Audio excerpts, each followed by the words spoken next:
नमस्कार, आप देख रहे हैं आज तक। आपके साथ मैं हूं अंजना ओम कश्यप। प्रधानमंत्री नरेंद्र मोदी ने अपना ये भाषण समाप्त किया। पिछले तमाम रिकॉर्ड्स एक तरह से लंबे भाषण के टूटे हैं और प्रधानमंत्री ने आज कहा है कि किसानों के लिए ऐतिहासिक बदलाव है। भोजपुरी की कहावत बोली, न खेलब न खेले देव, खेलवे बिगाड़ब। प्रधानमंत्री नरेंद्र मोदी ने कहा है कि आंदोलन जीवी इस किसानों के पवित्र आंदोलन को अपवित्र कर रहे हैं। 6 साल में विपक्ष के मुद्दे जिस तरह से रहे हैं, पूरी कंफ्यूज्ड पार्टी है कांग्रेस पार्टी, जिनका राजनीतिक एक तरह से एजेंडा रहा है किसानों के मुद्दे पर, जो खुद पलटे हैं, जो एपीएमसी एक्ट के संशोधनों की खुद पहले बात करते थे। शरद पवार के बाकायदा बयान पढ़कर देश की संसद में प्रधानमंत्री नरेंद्र मोदी ने कहा है कि ये बदलाव जो हम ला रहे हैं, ये किसानों की जिंदगी में ऐतिहासिक बदलाव लाएगा। ये तमाम बिल जो कृषि कानून है, ये ऐतिहासिक सुधार के लिए हम लाए हैं। आइए आपको सुना देते हैं प्रधानमंत्री ने क्या कहा है।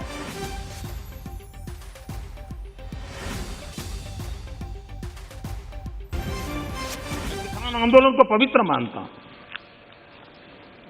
और भारत के लोकतंत्र में आंदोलन का महात्म्य है और रहने वाला है और जरूरी भी है। लेकिन जब आंदोलन जीवी पवित्र आंदोलन को अपने लाभ के लिए बर्बाद करने के लिए निकलते हैं, तब क्या होता है? कोई मुझे बताए। 3 किसान कानून की बात हो और दंगाबाज लोग जो जेल में हैं, जो संप्रदायवादी लोग जो जेल में हैं, जो आतंकवादी लोग जेल में हैं, जो नक्सलवादी जेल में हैं, उनकी फोटो लेकर के उनकी मुक्ति की मांग करना, ये किसानों के आंदोलन को अपवित्र करने का प्रयास है कि नहीं? माननीय अध्यक्ष जी, इस देश में टोल प्लाजा, सभी सरकारों ने स्वीकार की हुई व्यवस्था है। टोल प्लाजा इस देश में सभी सरकारों ने की हुई व्यवस्था है और उस टोल प्लाजा को तोड़ना, उस टोल प्लाजा को कब्जा करना, उस टोल प्लाजा को न चलने देना, ये जो तरीके चले हैं, वो तरीके क्या पवित्र आंदोलन को कलंकित करने का प्रयास है कि नहीं? जब पंजाब की धरती पर सैकड़ों की तादाद के अंदर, पंजाब की धरती पर सैकड़ों की तादाद के अंदर जब टेलीकॉम के टावर तोड़ दिए जाएं, क्या वो किसान की मांग से सुसंगत है? क्या किसान के पवित्र आंदोलन को बर्बाद करने का काम आंदोलनकारी ने नहीं, आंदोलन जीवियों ने किया हुआ है। और इसलिए देश को आंदोलनकारी और आंदोलन जीवियों के बीच फर्क करना बहुत जरूरी है और देश को इन आंदोलन जीवियों से बचाना वो भी उतना ही जरूरी है। अफवाहें फैलाना, झूठ फैलाना, गुमराह करना और देश को दबोच करके रख देना, देश बहुत बड़ा है। देश के सामान्य मानवी की आशा आकांक्षाएं बहुत है और उनको लेकर के हमने आगे बढ़ना है और उस दिशा में हम प्रयास कर रहे हैं। ये हो हल्ला, ये आवाज, ये रुकावटें डालने का प्रयास एक सोची समझी रणनीति के तहत है और सोची समझी रणनीति ये है कि जो झूठ फैलाया है, जो अफवाहें फैलाई हैं, उसका पर्दाफाश हो जाएगा, सत्य वहां पहुंच जाएगा तो उनका टिकना भारी हो जाएगा। और इसलिए हो हल्ला करते रहो, जैसा बाहर करते हैं वैसा अंदर भी करते रहो, यही खेल चलता रहा है। लेकिन इससे कभी भी आप लोगों का विश्वास नहीं जीत पाओगे, मान के चलो। माननीय अध्यक्ष जी, ऑर्डिनेंस के बाद और पार्लियामेंट में कानून बनने के बाद किसी भी किसान से मैं पूछना चाहता हूं कि पहले जो हक उनके पास थे, जो व्यवस्थाएं उनके पास थी, उसमें से कुछ भी इस नए कानून ने छीन लिया है क्या? इसकी चर्चा, उसका जवाब कोई देता नहीं है। सब कुछ वैसा का वैसा वो है पुराना। क्या हुआ है? एक अतिरिक्त विकल्प व्यवस्था मिली है, वो भी क्या कंपलसरी है? किसी कानून का विरोध तो तब मायना रखता है कि जब वो कंपलसरी हो, ये तो ऑप्शनल है। आपको मर्जी पड़े यहां जाना है जाइए, आपको मर्जी पड़े वहां नहीं जाना है वहां जाइए, जहां ज्यादा फायदा हो वहां किसान चला जाए, ये व्यवस्था की गई है। ये पार्टी का ये हाल हो गया है कि पार्टी का राज्यसभा का तबका एक तरफ चलता है और पार्टी का लोकसभा का तबका दूसरी तरफ चलता है। ऐसी डिवाइडेड पार्टी, ऐसी कंफ्यूज पार्टी न खुद का भला कर सकती है, न देश की समस्याओं के समाधान के लिए कुछ सोच सकती है। इससे बड़ा दुर्भाग्य क्या हो सकता है। कांग्रेस पार्टी राज्यसभा में भी है, कांग्रेस पार्टी के वरिष्ठ नेता राज्यसभा में बैठे हैं, लेकिन वो एक बहुत आनंद और उमंग के साथ वाद विवाद करते हैं, विस्तार से चर्चा करते हैं, अपनी बात रखते हैं। और यही कांग्रेस पार्टी का दूसरा तबका अब समय तय करेगा। भोजपुरी में तो एक कहावत है, कुछ लोग ऐसे हैं, भोजपुरी में कहावत है, ना खेलब ना खेल देव, खेलबे बिगाड़ब। न खेलूंगा न खेलने दूंगा, मैं खेल को बिगाड़ के रखूंगा। आंदोलन का एक नया तरीका है। क्या तरीका है? आंदोलनकारी जो होते हैं वो ऐसे तरीके नहीं अपनाते, आंदोलन जीवी होते हैं वो ऐसे तरीके अपनाते हैं। और वो कहते हैं ऐसा हुआ तो ऐसा होगा, ऐसा होगा तो ऐसा होगा, ऐसा होगा तो ऐसा होगा।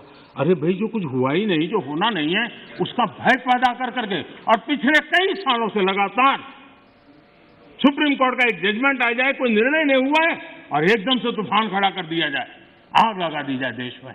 ये जो तौर तरीके हैं, उन तौर तरीके जो भी लोकतंत्र में विश्वास करते हैं, जो भी अहिंसा में विश्वास करते हैं, उन सबके लिए चिंता का विषय होना चाहिए। ये सरकार की चिंता का नहीं, देश की चिंता का विषय होना चाहिए। कुछ लोग ऐसे हैं, भोजपुरी में कहावत है, ना खेलब ना खेल देव, खेलबे बिगाड़ब। न खेलूंगा न खेलने दूंगा, मैं खेल को बिगाड़ के रखूंगा। तो प्रधानमंत्री के भाषण के तमाम हिस्से हमने आपको सुना दिए हैं जो महत्वपूर्ण थे। डॉक्टर संबित पात्रा, राष्ट्रीय प्रवक्ता भारतीय जनता पार्टी के, सुप्रिया श्रीनेत, प्रवक्ता कांग्रेस पार्टी की, राजीव राय जी, प्रवक्ता समाजवादी पार्टी के, वारिस पठान, प्रवक्ता एआईएमआईएम के, लव कुमार, प्रवक्ता जेडीयू के, और चौधरी पुष्पेंद्र जी हमारे साथ जुड़ रहे हैं। चौधरी पुष्पेंद्र किसान नेता के तौर पर इस बहस में जुड़ेंगे। संबित पात्रा जी, यानी सारा दोष विपक्ष का है। सवाल यह है कि रास्ता और समाधान खोजना है। प्रधानमंत्री की बातों से क्या दिशा इस किसान आंदोलन के संकट में मिली? देखिए, प्रधानमंत्री जी ने आज बहुत महत्वपूर्ण दिशा दिया। जिस प्रकार से एक भ्रम की स्थिति उत्पन्न करने की कोशिश की जा रही थी कि ऐसा होगा तो ऐसा होगा, ऐसा होगा तो वैसा होगा, उसको प्रधानमंत्री जी ने आज अपने वक्तव्य से तोड़ा है। प्रधानमंत्री जी ने 3 बातें बहुत महत्वपूर्ण कही। पहली बात जो उन्होंने महत्वपूर्ण बात कही, उन्होंने कहा कि देखिए, ये तो ऑप्शनल है, किसी प्रकार से कोई बाध्यता नहीं है, किसी प्रकार से कोई बंधन नहीं है। आप चाहें तो इधर बेचे, आप चाहें तो उधर बेचे, जहां आपको ज्यादा लाभ मिलेगा वहां बेचे, कोई बंधन नहीं है। नंबर 1। नंबर 2 बात कही, पूरे हिंदुस्तान के हर किसान से आप ये सवाल पूछ लीजिए कि इन तीनों कानूनों के पारित होने के बाद क्या उससे कुछ छीन लिया गया है? क्या ऐसा कुछ उसके पास था कानून पारित होने से पहले जो उससे ले लिया गया है, या ऐसा कुछ उससे जोड़ दिया गया है? और तीसरी बात जो उन्होंने कही, तीसरी बात उन्होंने कही कि देखिए, ये विपक्ष के लोग इससे पहले भी चाहते थे कि इस प्रकार का कानून बने। शरद पवार जी का जिक्र भी किया। और सबसे बड़ी बात कि एक प्रगतिशील समाज हैं हम, प्रगतिशील समाज में यह आवश्यक है कि जो जनता है, जो किसान है, वो जाचक के रूप में भीख मांगने नहीं आए। जो उसकी आवश्यकता है वो स्टेटस क्वो मोड से बाहर निकलते हुए हम अर्थात सरकार उसकी झोली में डाले ताकि उसका जीवन अच्छा हो सके। ना खेलब न खेले देव, खेलवे बिगाड़ब। ना खेलूंगा न खेलने दूंगा, खेल खराब कर दूंगा। सुप्रिया जी, ये खास विपक्ष के लिए बोला गया। मुझे लगता है कि शायद मोदी जी भूल गए कि उनके बड़े अभिन्न मित्र और स्वर्गीय अरुण जेटली जी, जिनका मैं बड़ा आदर करती हूँ, उन्होंने तो फ्लोर ऑफ द हाउस पे कहा था कि disruption is the form of democracy. Democracy में डिसरप्शन की अपनी जगह होती है। पता नहीं मोदी जी का या तो उनसे विचारात्मक द्वेष था या जो था मुझे नहीं पता, लेकिन यही भाजपा कहती कुछ है करती कुछ है। देखिए, मोदी जी की कथनी करनी में इतना अंतर है कि हमें समझ में नहीं आता है कि उनकी किस बात को माने और किस में ना माने। आज वो किसानों के रहनुमा बने हैं, उन्हीं किसानों का जिसका उन्होंने पीएम किसान निधि का पैसा काट दिया, मनरेगा का बजट काट दिया, एग्रीकल्चर एलाइड सर्विसेज का बजट काट दिया। तो ये मुंह में राम बगल में छुरी नहीं चलेगा, आपकी कथनी और करनी में अंतर नहीं चलेगा। और मैं एक छोटी सी बात ये जरूर कहना चाहती हूँ अंजना जी, मैं एक ढाबे पर रुकी हूँ, मैं सहारनपुर आई हुई थी, और जो जन सैलाब है ना, जहां पे मोदी जी कहते हैं कि हम लोग भ्रांति फैला रहे हैं, अगर भ्रांति ही फैलाते तो आपकी सरकार से ज्यादा कम्युनिकेशन तो कोई कर ही नहीं सकता है। एक ही सवाल का जवाब दे भाजपा कि 2.5 महीने से ज्यादा ठिठुरते हुए किसान को आप क्यों नहीं समझा पा रहे हैं? क्योंकि वो किसान अपने हक की लड़ाई लड़ रहा है। ठीक है, संबित जी जवाब दे रहे हैं, जानता है, आप भ्रमित करना चाहते हैं। ठीक है, अब जल्दी से इसका जवाब दीजिए। चौधरी पुष्पेंद्र सिंह जी को उसके बाद दिखाइएगा, जरा उनसे पूछेंगे। प्रधानमंत्री ने फिर किसानों से गुजारिश की। संबित जी जवाब दीजिए। देखिए अंजना जी, दो प्रश्न कांग्रेस के प्रवक्ता ने कहा। एक तो उन्होंने कहा कि वो सहारनपुर में है, किसी ढाबे में है, और जन सैलाब उनके पक्ष में है। ये तो राफेल के समय भी कह रहे थे कि जन सैलाब तो इनके पक्ष में है, और मोदी जी को गालियां दे रहे थे। क्या हुआ उस जन सैलाब का? उसका नतीजा हमने देख लिया। ये तो ट्रिपल तलाक के समय भी कह रहे थे कि जन सैलाब जो है इनके पक्ष में है। मोदी जी तो सब गलत गलत कह रहे हैं। CAA के समय और आर्टिकल 370 के एब्रोगेशन पे भी कह रहे थे कि जन सैलाब इनके पक्ष में है। ये पता नहीं, सैलाब इनके पक्ष में है, जन सैलाब इनके पक्ष में नहीं है। सैलाब, सैलाब मतलब तूफान, सैलाब मतलब फ्लड। कहीं ना कहीं जो डिस्ट्रक्टिव चीज है वो इनके पक्ष में है, कोई जन सैलाब इनके पक्ष में नहीं है। दूसरी बात इन्होंने कहा कि हम मोदी जी की किस बात को माने, मोदी जी की किस बात को नहीं माने, कुछ समझ में नहीं आ रहा है। डिसरप्शन तो होना चाहिए। मैं कहना चाहता हूं, आज मोदी जी ने कितनी बड़ी बात कही। ये कंफ्यूज्ड पार्टी है। राज्यसभा में तो वॉकआउट नहीं करते, राज्यसभा में पूरा सुन लेते हैं और सारी बातें मान भी लेते हैं, मुस्कुरा मुस्कुरा सुन लेते हैं। लोकसभा में वॉकआउट कर जाते हैं। बताइए क्यों? लोकसभा में राहुल गांधी थे, सबसे बड़े डिसरप्टिव फोर्स। ना तो वो समझ पा रहे थे, ना उनको कुछ समझाना है। ना खेलत देव, ना खेलत, सुनिए सुनिए सुनिए, ना खेलत देव गुच्ची में थूक देव, पूरी कहावत है। ना खेलत देव गुच्ची में थूक देव। और उसके प्रणेता है राहुल गांधी। तभी लोकसभा में वॉकआउट, मगर राज्यसभा में पूरा सुनना। ये किसी पार्टी के डिसरप्टिव प्रोसेस को सुना है आपने कि अलग रणनीति लोकसभा में, अलग रणनीति राज्यसभा में? सुप्रिया जी छोटा सा जवाब। हाँ, मैं बिल्कुल छोटा सा जवाब लूंगी। मैं इनके बेकार की बातों में पढ़ूंगी नहीं। मेरा तो एक सीधा सा सवाल यह है कि प्रधानमंत्री जी को जियो के टेलीकॉम टावर टूटने का बड़ा दर्द हुआ। मैं पूछना चाहती हूं, तो कितना दर्द हुआ नेशनल हाईवे खुदवाकर, जो मेरे और आपके इनकम टैक्स के पैसे से बना है? कैसे उन्होंने नेशनल हाईवे खुदवाए? उन्होंने खट्टर ने खड़े होकर नेशनल हाईवे खुदवाए, कीले गुड़वाई, वहां पर सैंड बालू क्या क्या भरा गया। किससे द्वंद कर रहे हैं आप? आपको जन सैलाब नहीं दिख रहा है? संबित जी जल्दी से। महोदय एक मिनट, आज भी प्रधानमंत्री महोदय 200 किसानों की मौत के बाद भी एक शब्द श्रद्धांजलि सहानुभूति का नहीं दे पाए। किस कलेजे के बने हैं? क्या पाषाण हृदय? अंजना जी, संबित जी। अंजना जी, इन्होंने कहा, मुझे बड़ा आश्चर्य लगा, इन्होंने कहा जियो के टावर्स थे वो तोड़ दिए तो क्या हो गया? अरे भैया, टेलीकॉम टावर्स तोड़ दिए, जियो के टावर है, ये वोडाफोन के टावर है, ये एयरटेल के टावर है, ये क्या होता है? आप मत यूज करिए मोबाइल। मैं तो कह रहा ना, आप बिल्कुल पीछे मत चिल्लाइए। देखिए, मैंने आपको सुना, उंगली उठा करके अपनी उपस्थिति दर्ज कराइए। इतना कर्टसी आप सीख लीजिए। आप उंगली उठा करके अपनी उपस्थिति दर्ज करिए, कम से कम थोड़े कर्टियस तो बनिए। मगर मैं कहना चाहूंगा नहीं, आप क्या हेडमिस्ट्रेस है जो आपको कुछ नहीं सिखाएंगे? ना, आप कुछ सीखी नहीं है, इसलिए आपको सिखाना आवश्यक है। शांत, आप बिल्कुल सिखाएंगे, वरना आप सीख के आइए। Learn and come courtesy. बिल्कुल आपको पता नहीं है बेसिक कर्टसी। मैं बिल्कुल नहीं, अंजना जी, मैं इनके बीच में नहीं बोला। ये हर चीज में चिल्लाती है, ये उचित नहीं है। बारी-बारी से बोलिए, अन्य 4 लोग इंतजार कर रहे हैं। बारी-बारी से बोल रहे थे, मैं तो इनके बीच में नहीं चिल्लाया। अब शांति से सुनिए अंजना जी। बिल्कुल हेडमास्टर हूं, आप सुनिए, आप बीच में मत चिल्लाइए। अंजना जी, ये उचित नहीं है। पूरा कर लेने दीजिए, आपने अपनी बात कही, जल्दी से छोटा सा जवाब संबित जी। अंजना जी, यही होते हैं आंदोलनजीवी, यही होते हैं। अंजना जी, ये किस प्रकार की कैसा बिहेवियर है अंजना जी? आप देखिए, मैं तो शांति से सुना इनकी बात, मैंने उंगली उठा करके अपनी उपस्थिति दर्ज कराई। आपने मुझसे पूछा, और ये क्या बिहेवियर है ये? अंजना जी प्लीज, अंजना जी मैं रिक्वेस्ट करता हूं, मैं कंप्लीट कर लूं 10 सेकंड में। अंजना जी, इसी बिहेवियर को उपद्रवी और आंदोलन जीवी का बिहेवियर कहते हैं। अभी कांग्रेस के पार्टी के प्रवक्ता ने कहा वो तो जियो के टावर थे, तो क्या हो गया, वो टूट गए। आप देख रहे हैं कैसे आप उपद्रवी हैं, आप एक्सट्रीमिस्ट हैं, आप उपद्रवी हैं, आप एक्सट्रीमिस्ट हैं, और आप देश में उपद्रव फैलाने की कोशिश करते हैं। वो जियो ने, आप फालतू में चिल्लाना बंद करिए, पहले तो आप बिहेवियर सीखिए। You learn behaviour first madam. आपको कर्टेसी और बिहेवियर पता नहीं है, पता नहीं आप पढ़ी लिखी भी है कि नहीं। मुझे तो शक होता है आप पढ़ी लिखी भी है कि नहीं। पुष्पेंद्र सिंह को दिखाइए, बातचीत करना नहीं जानती है। चौधरी पुष्पेंद्र सिंह, प्रधानमंत्री ने कहा कि मैं तो किसानों के आंदोलन को पवित्र मानता हूं, लेकिन ऐसे आंदोलन जीवी जो देश विरोधी बातें कर रहे हैं, जो देश के खिलाफ बातें करते हैं, वो पोस्टर लेकर पहुंच जाते हैं। ये लोग अपवित्र कर रहे हैं किसान आंदोलन को। नहीं, देखिए अंजना जी, कोई भी व्यक्ति जो किसानों की डिमांड से अलग कोई बात वहां उठाता है, उसका कोई समर्थन हम लोग नहीं करेंगे। उनको पहले ही बहिष्कार करके उनको हटा दिया गया था। वो बात 2.5 महीने पहले की है, वो समाप्त हो चुकी है, वो मुद्दा भी नहीं है। पीएम ने फिर बातचीत के लिए कहा है। जी, बातचीत का तो हमने स्वागत किया है। अगर पीएम साहब जो है लगे हाथों ये भी बता देते कि भाई कल परसों इस तारीख को इस स्थान पर किसान आ जाए, तो निश्चित रूप से हम लोग वहां वार्ता के लिए पहुंच सकते हैं। अच्छा, एक सवाल जो इससे पहले कृषि मंत्री ने भी सदन में पूछा था और आज प्रधानमंत्री ने भी पूछा है, चूंकि आप बैठे हैं लाइव, पूरा देश सुन रहा है, आप जवाब दे दीजिए। उन्होंने पूछा है कि आपने इन कानूनों के लागू होने से क्या खोएंगे, आप क्या खोया है, आपने क्या खो दिया है, ये पूछ रहे हैं वो। हाँ, इसका जवाब क्या? देखिए मैं बता देता हूँ।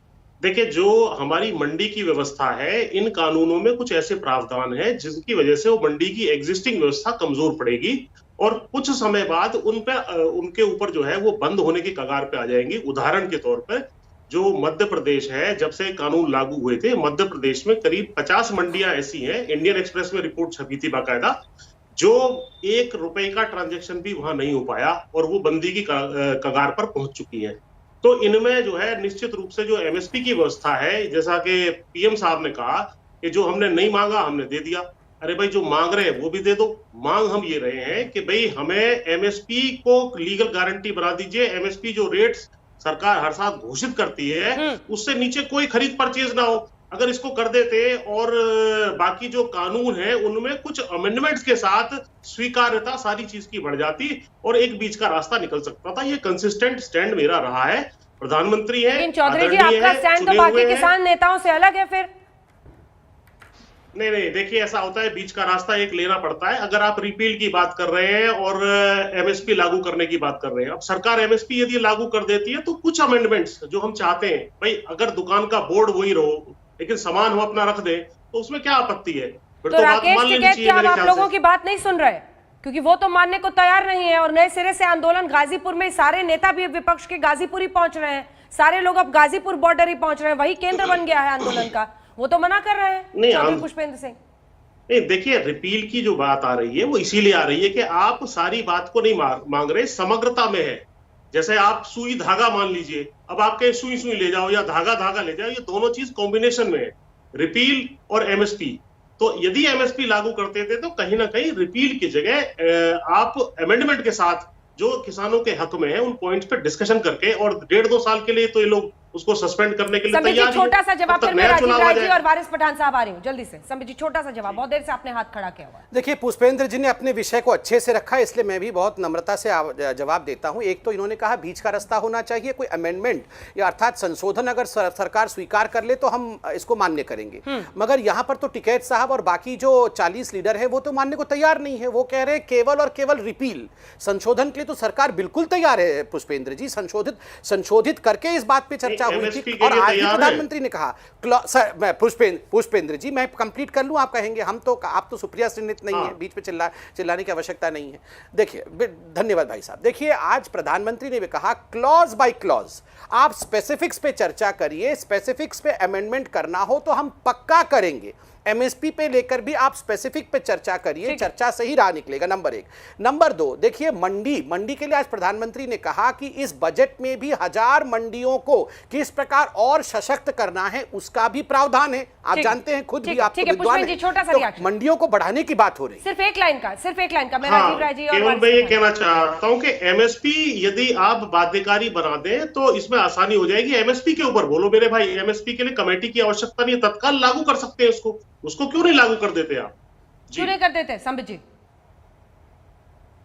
नहीं, मैं तो कह रहा हूं, आप जो एमएसपी की बात भी कर रहे हैं, आप उस कमेटी के सामने 4 लोगों की कमेटी सुप्रीम कोर्ट ने बनाई है और सरकार भी बातचीत कर रही है। आप सरकार के सामने इस विषय को रखिए तो सही। सरकार तो कह रही है we are a phone call away, आप जाइए, आपकी बात को सुनेंगे। राजीव राय जी मैं आ रही हूँ। चौधरी पुष्पेंद्र जी, राजीव राय जी, जी। प्रधानमंत्री ने किसानों को आउटरीच किया है और अखिलेश यादव कह रहे हैं कि चंदा जीवी है बीजेपी। अंजना जी, मुझे अच्छा लगा प्रधानमंत्री जी आज हमारी और आपकी भाषा, गंगा के उस पार का आपका पैतृक गांव है, इस पार मेरा गांव है, हमारी भाषा में उन्होंने कुछ नसीहत देने की कोशिश करी जो हमारे गांव में बदमाश बच्चे करते हैं। ना खेलब, ना खेले देव, खेलवे बिगाड़ब। हमारे यहाँ बदमाश बच्चे ये भी कहते हैं कि न जोतब, न बोब, खेतवे बेचब। तो प्रधानमंत्री जी वही कर रहे हैं, राष्ट्रीय संपत्तियों को बेचकर हम लोग को उपदेश दे रहे हैं और आंदोलनकारियों के बारे में जो लगातार बातें कह रहे हैं, इनका मैं दोष इसलिए नहीं देना चाहता हूं कि अगर आप याद करेंगे तो असहयोग आंदोलन में इन्होंने ये बोला था, ये असहयोग आंदोलन होगा तो ये हो जाएगा, वो हो जाएगा। 42 के भारत छोड़ो आंदोलन में भी लोग वही बोले थे कि असहयोग आंदोलन, भारत छोड़ो आंदोलन करेंगे तो ऐसा हो जाएगा, वैसा हो जाएगा, माफी मांगते रहे। तो ये इनके पॉलिटिकल डीएनए में जो बार बार रिपीट करते रहे और हमारे ऊपर आरोप लगाते हैं। आप आंदोलन जीवी कह देंगे, आप किसी लोगों को बदनाम कर देंगे, जो गलत काम करते हैं उनको फांसी पर लटकाओ ना। हमको तो आज तक ये समझ राय जी, चौधरी जी यही बैठे हैं, वो कह रहे हैं एमएसपी की गारंटी सरकार दे दे और कुछ संशोधन कर दे तो उनको मान्य है। विपक्ष सोच रहा है हम इसमें हाथ सेक ले अच्छे से किसान आंदोलन में। अंजना जी 10 सेकेंड, मैं सिर्फ एक सवाल पूछना चाहता हूं माननीय प्रधानमंत्री जी से कि आपकी कौन सी ऐसी मजबूरी है, अगर प्राइवेट प्लेयर्स के लिए भी आप एमएसपी लागू कर देंगे, उसमें तो सरकारी खजाना भी नहीं जा रहा है। कौन सी ऐसी आपकी कमिटमेंट है उन व्यापारियों, प्राइवेट प्लेयर्स के साथ आप नहीं कर रहे हैं? आप कल भावुक हो गए। इस पर तो राय साहब पीएम ने साफ बोला, इस पर राय साहब पीएम ने साफ बोला कि आपको इन उद्योगपतियों की जरूरत है ना देश में। आईएससी देश थोड़ी चला लेंगे, उद्योगपति चाहिए ना, कोई फैक्ट्री चलाएगा ना, कोई नौकरी देगा ना, जिससे ये भी इस बिजनेस जगत का जो अर्थव्यवस्था है उसका एक हिस्सा है ना। नहीं तो किसान भी बोले, प्रधानमंत्री जी खाली बोलते ही रहेंगे, किसानों के सुनेंगे भी। वारिस पठान को जल्दी से दिखाई, जल्दी से दिखाई। वारिस पठान जी, वारिस पठान जी, असदुद्दीन ओवैसी ने ललकारा है कि आपने संसद की अवहेलना की है, आप कह रहे हैं कि कानून को होल्ड पर डाल देंगे, सीए एनआरसी लेके आओ, हम बताएंगे आपको। इस धमकी का क्या मतलब है? अंजना जी, यहाँ पर मैं दो चीज के ऊपर बात करना चाहूंगा। कल असदुद्दीन ओवैसी साहब ने पार्लियामेंट के अंदर कहा, सबसे पहली बात तो उन्होंने किसान आंदोलन के ऊपर बात की। तो मैं कहना चाहूंगा कि हम डेमोक्रेटिक कंट्री में रहते हैं, संविधान को मानते हैं और संविधान के दायरे में रहकर आंदोलन करना हमको हमारा अधिकार है। किसान लोग अपना अधिकार पूरी तरह से निभा रहे थे। किसान आंदोलन को बदनाम करने की कोशिश किसने की? यही भाजपा वालों ने कोशिश की। उन्होंने कहा खालिस्तानी, उन्होंने कहा आतंकवादी। प्रधानमंत्री ने उनकी निंदा तो नहीं की। हाँ, मैं तो कहता हूँ, मैं लाल किले पर एक धार्मिक झंडा टांग दिया, वो सही था या गलत? नहीं, बिल्कुल गलत था या सही था? गलत जो भी गलत है वो गलत है। यही से चर्चा आगे लिए चलेंगे, यही से आगे चर्चा लिए चलेंगे, क्योंकि अगर किसी किसान को आतंकी या फिर देश विरोधी कहना गलत है, तो वैसे ही किसी देश विरोधी या आतंकी मानसिकता वाले को किसान कहना गलत है। खेती में निवेश जरूरी है। किसान बताए कि उसका कौन सा हक छीना गया है और जितने लोग समर्थन करते हैं वो सब इसका जवाब दें। आइए चर्चा फिर नए सिरे से आगे लिए चलते हैं। हमने कुछ अलग अलग जो बयान थे तमाम नेताओं के वो भी इकट्ठा किए, सुनाएंगे। वारिस पठान साहब, आप अपनी बात पूरी कीजिए। देखिए, किसी किसान को आतंकी या फिर देश विरोधी कहना गलत है, तो देश विरोधी लोग थे उस दिन और उनको किसान कहना भी उतना ही गलत है। ऐसे में सवाल यह है कि आगे का रास्ता क्या दिखता है? पीएम कह रहे हैं निवेश जरूरी है, ये बेहतरी के लिए किसानों का। आप अपना स्टैंड बदलकर उसको खिलाफत में खड़े हो गए।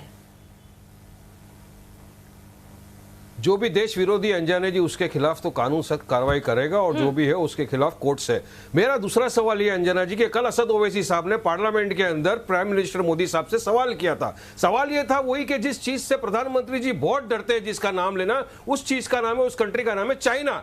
अभी पता चला है कि चाइनीज वेबसाइट के जरिए कि इंडिया डिसंगेज हुआ है, डिसंगेजमेंट पैनगोंग के यहाँ पे लद्दाख में। तो इस पर प्रधानमंत्री जी को आकर फ्लोर ऑफ द हाउस में बयान देना चाहिए। पार्लियामेंट में संसद का सेशन चालू है, हमको चाइनीज न्यूज वेबसाइट से पता चलता है किस बेसिस के ऊपर डिसंगेजमेंट हुआ है। क्या पता हमको, क्या जो हमारी जमीन थी वो चाइना छोड़ गया और हमारा डिसंगेजमेंट हुआ है, उसके बारे में नहीं तो बोलते। चीन पर इनको जवाब चाहिए। चाइना का नाम लेने से प्रधानमंत्री को डर क्या है? क्यों नहीं बोलना चाहते चाइना के बारे में? आज देश को सबसे बड़ा खतरा चाइना से। संबित पात्रा जी, जवाब दीजिए इसके बारे में। प्रधानमंत्री को बोलिए कि जाकर आज एग्जाम का टॉपिक नहीं बताया था क्या आपको? देश के सामने अपनी बात रखे। पठान जी, आपको टॉपिक बताया था कि नहीं आज के टेस्ट का, एग्जाम का? ठीक। अरे टॉपिक तो चलिए, यही अब मैं है, जवाब कल हमारी देता जो स्पीच हुई थी उसके ऊपर, और अभी जो आया है लेटेस्ट, प्रधानमंत्री जी को बोलना चाहिए था Anjana ji. Floor of the question house paper में तो पढ़ सेशन लो चल रहा सर। है। ठीक। चौधरी आप समझते पुष्पेंद्र होंगे सिंह अंजना बैठे जी, हुए हैं, चाइना एक किसानों बड़ा पर मुद्दा चर्चा नहीं? है। ठीक है, चाइना चीन बड़ा पर मुद्दा जवाब है चाहिए, कि नहीं चीन पर आपके जवाब सामने? दीजिए, चीन तो पर किसानों जवाब पे दीजिए भी तो मैं संबित बोल पात्रा। रहा हूँ, ठीक। किसानों के वो आंदोलन कैसे को जवाब बदनाम दूंगा, किया नॉन भी स्टॉप है, सब ये बोलेंगे तो किसान कैसे कहते हैं जवाब दूंगा? पाकिस्तान जरा चीन मत ठीक। लाओ, इन लोगों ने चीन जबकि हमारे पाकिस्तान किसान मत लाओ भाई- हमारे टॉपिक में, अब रखो किसान अपनी भाई तो पॉलिटिक्स वहाँ पे अपने घर आंदोलन पे। कर रहे हैं, अपने हक के लिए लड़ रहे हैं। ठीक है, जवाब दीजिए अंजना जी, संबित अब मैं बोल लूं प्लीज। संबित जी। किसान अंजना हमारे जी, किसान नंबर भाई एक का आप पसीना देखिए, गिर रहा आज है, ठीक है, सबको जवाब- फसल जवाब- दिए हुए जवाब हैं। सुनिए। और आज वो ऊपर बैठा है तो प्रधानमंत्री जिद पर लड़े हुए हैं। अरे तीनों बिल वापस क्यों नहीं लेते, क्यों कानून वापस नहीं लिया जाता, ये तीनों किसान का क्यों जिद पे लड़े हुए प्रधानमंत्री? संबित पात्रा जी, जवाब दो ना इस बात का। अंजना जी, हो गया? अब मैं बोल लूं? अंजना जी, इसी को कंफ्यूजन कहते हैं। पैंगोंगसो पे जवाब दो, चीन पे जवाब दो, चीन कहां से आ गया, चीन का वेबसाइट, अच्छा बिल क्यों नहीं वापस लिया, 3 बिल भी वापस ले लो। आप बताइए, ये पराकाष्ठा है कंफ्यूजन की। मतलब यहां किसानों पे चर्चा चल रहा है, बिल में कहां पैंगोंगसो लिखा हुआ है? बताइए मुझे, बताओ, अभी दिखाओ आप, कहां ये 3 बिलों में चाइना का नाम लिखा हुआ है? कहां इन 3 बिलों में ये पैंगोंगसो चर्चा का का जिक्र विषय है? बना। आप बोल ये रहे हैं कल के डिसएंगेजमेंट के बारे में पार्लियामेंट लिखा हुआ है। चर्चा का नहीं, विषय आपने था, अभी नहीं कहा था, बिल में चाइना डिसएंगेजमेंट के बारे में चर्चा लिखा का हुआ विषय है। आपने कहा कि इस बिल में चाइना के बारे में क्यों नहीं लिखा हुआ है? प्रधानमंत्री ने चाइना के बिल बारे में इस बिल में बात क्यों नहीं किया? अरे इस बिल में चाइना, अरे बिल अरे किसानों आप के क्या ऊपर बोल है। रहे हैं किसान, संबित मेरे पात्रा साथ जी, आप मेरे सुनते साथ नहीं रिपीट बात। करो, मैं मेरे बात साथ कर रहा हूं, रिपीट दो करो। मुद्दे पर। किसानों कल जो का असद बिल ओवैसी है, साहब ने पार्लियामेंट के किसानों अंदर का सवाल बिल उठाए है, थे, किसानों आंदोलन को का उठाया बिल था, है। चाइना रिपीट को करो, उठाया था। आपको रिपीट दो करो बात पहले का मेरे जवाब देना साथ। चाहिए ना। बताइए, कमाल के लोग हैं, ये बोल रहे हैं ये तीनों बिल में किसान, ये चाइना क्यों नहीं आया? अब बताइए, तीनों बिल में चाइना आएगा कहां से? कहां से चाइना आएगा इन तीनों बिल में? अब बताइए, ये किसानों के हित, ये बताओ, आप बताओ जरा इनके कंफ्यूजन को। आप जरा, आप रुके जरा रुके, 10 सेकंड- आप सब एक सेकंड रुके, एक सेकंड रुके, मैं सबके पास आ रही हूँ। किस तरह से ये वार पलटवार हुआ है, क्या अखिलेश यादव ने कहा, क्या असदुद्दीन ओवैसी ने भी कहा है, एक बार जल्दी से आपको सुना देते, फिर चर्चा के लिए चलेंगे। आंदोलन का एक नया तरीका है। क्या तरीका है? आंदोलनकारी जो होते हैं वो ऐसे तरीके नहीं अपनाते। आंदोलन जीवी होते हैं वो ऐसे तरीके अपनाते हैं, और वो कहते हैं ऐसा हुआ तो ऐसा होगा, ऐसा होगा तो ऐसा होगा, ऐसा होगा तो ऐसा होगा। अरे भाई, जो कुछ हुआ ही नहीं, जो होना नहीं है, उसका भय पैदा कर करके, और पिछले कई सालों से लगातार सुप्रीम कोर्ट का एक जजमेंट आ जाए, कोई निर्णय नहीं हुआ है, और एकदम से तूफान खड़ा कर दिया जाए, आग लगा दी जाए देश में। ये जो तौर तरीके हैं, उन तौर तरीके जो भी लोकतंत्र में विश्वास करते हैं, जो भी अहिंसा में विश्वास करते हैं, उन सबके लिए चिंता का विषय होना चाहिए। ये सरकार की चिंता का नहीं, देश की चिंता का विषय होना चाहिए। मैं उन लोगों को क्या कहूं जो लगातार चंदा लेने निकल जाते हैं, क्या वो चंदा जीवित संगठन के लोग नहीं हैं? अगर वो हो सकते हैं जिनको आप आंदोलन जीवी बोल रहे हैं, तो आप भी तो चंदा लेने के लिए निकल पड़ते हैं, जब कहीं तब निकल जाते हैं आप। क्या आप चंदा जीवी नहीं है? मैं एक आंदोलन जी हूं, मुझे इसका फख्र है, इसलिए मैं खुल के बोल रहा हूं। अल्फाज छाप कर, किसी से डर कर बोलना मेरी फितरत में नहीं है। ये तीनों कानून को लेना पड़ेगा वापिस आपको, आपकी अना को थोड़ा मिटाना पड़ेगा और तीनों कानून को वापस लेना पड़ेगा। आप बनाओ CAA के रूल्स, इंशाअल्लाह हम दोबारा रोड पे निकलेंगे, पूरे भारत में उसके खिलाफ एहतजाज होगा। PM साहब भी आंदोलन से निकले हैं सर। यहाँ मेरे ख्याल में इस हाउस में JP आंदोलन से बहुत से फिर वो परजीवी हो गए सारे, हद है। तो अगर वो परजीवी हैं तो बीजेपी वालों मेरी बात सुन लो, तुम रक्तजीवी हो, रक्तजीवी हो तुम। और आप रक्तजीवियों के साथ हैं? लव जी, जेडीयू के नेता दिखाइए उनको। लव कुमार। मैडम, पहले तो ऐसी भाषा का प्रयोग ये लोग संसद में करते हैं तो लगता है कि संसद में बैठे लोग को ऐसी भाषा के प्रयोग करना उचित होगा, अनुचित होगा। और जहां तक माननीय प्रधानमंत्री जी के भाषण का सवाल है, आज उन्होंने किसानों से बहुत ही विनम्र आग्रह किया है। मैं कृषि बिल पर लाऊंगा, मैं सब्जेक्ट को इधर उधर भड़काने के स्थिति में नहीं हूं और मैं चाहता भी नहीं हूं। किसानों की समस्याओं के समाधान में कोई भी विपक्षी दल इंटरेस्ट नहीं ले रहा है। मैं ये दावे के साथ कह सकता हूं, ये तीनों कृषि कानून किसानों के हित में है। पहली बार किसानों को स्वतंत्र होने का मौका मिला है कि वो अपना मंडी, अपना उत्पाद अपने हिसाब से तय करे और जिस मंडी में ले जाना चाहे उस मंडी में ले जाए। पुरानी व्यवस्था जब समाप्त नहीं हो गई है तो इतनी हो हल्ला क्यों? और मैं बता दूं, एपीएमसी एक्ट तो 2006 में बिहार में समाप्त हो गया। माननीय मुख्यमंत्री जी, हमारे जो माननीय मुख्यमंत्री नीतीश कुमार जी हैं, उन पर किसानों को इतना भरोसा है कि आज तक जो भी किसानों के लिए उन्होंने कार्य उठाया है, चाहे बिजली के अलग फीडर का काम हो, अब दूसरा ठीक है, इसी का जवाब चौधरी जी से लेते हैं। चौधरी जी खेत में पानी पहुंचाने की बात कर रहे हैं। पीएम ने भी केरल का एग्जाम्पल दिया। जी देखिए, इसमें जो ये बिहार के हमारे भाई बैठे हैं उनके बारे में बता दूं। जी, मेरी आवाज आ रही है मैडम? बिल्कुल आ रही है, बोलिए। हाँ, बिहार के विषय में जब 2006 में ये एपीएमसी एक्ट इन्होंने हटाया था तो उसके विषय में स्टडी छपी है 3 जनवरी 2021 को टाइम्स ऑफ इंडिया में, जो अगर आप इसको देख सके तो ये मैंने बता दिया। इसमें बताया है कि जब से वो एक्ट आपने हटाया है एपीएमसी का, यानी मंडियां बंद हुई है, वहां 25-30% फसलों के दाम पंजाब के मुकाबले कम मिल रहे हैं। तो ये जो है केवल ये कह देना कि इनमें सब कुछ ठीक है, वो नहीं है। इसीलिए हमने बार बार कहा है कि आप कुछ भी करते रहे, उससे ज्यादा इतना फर्क नहीं पड़ेगा जितना आप एमएसपी की व्यवस्था अक्रॉस द बोर्ड लगा दें, यानी उससे नीचे कोई खरीद परचेज ना हो। और जो इस बिल में किसान विरोधी प्रावधान है उनके विषय में विस्तार से चर्चा करके इनको सस्पेंड करके 2 साल के लिए या 3 साल के लिए, और फिर इसको समझा के किसानों को आराम से ले आए। क्या तकलीफ है भाई? किसान कोई ना समझ है या किसान विद्रोही है या वो है, उस तरीके से बात छोड़ दीजिए। आंदोलनकारी है, शांति से इसको किया जा सकता है। चलिए मैं जवाब दे रहा हूँ।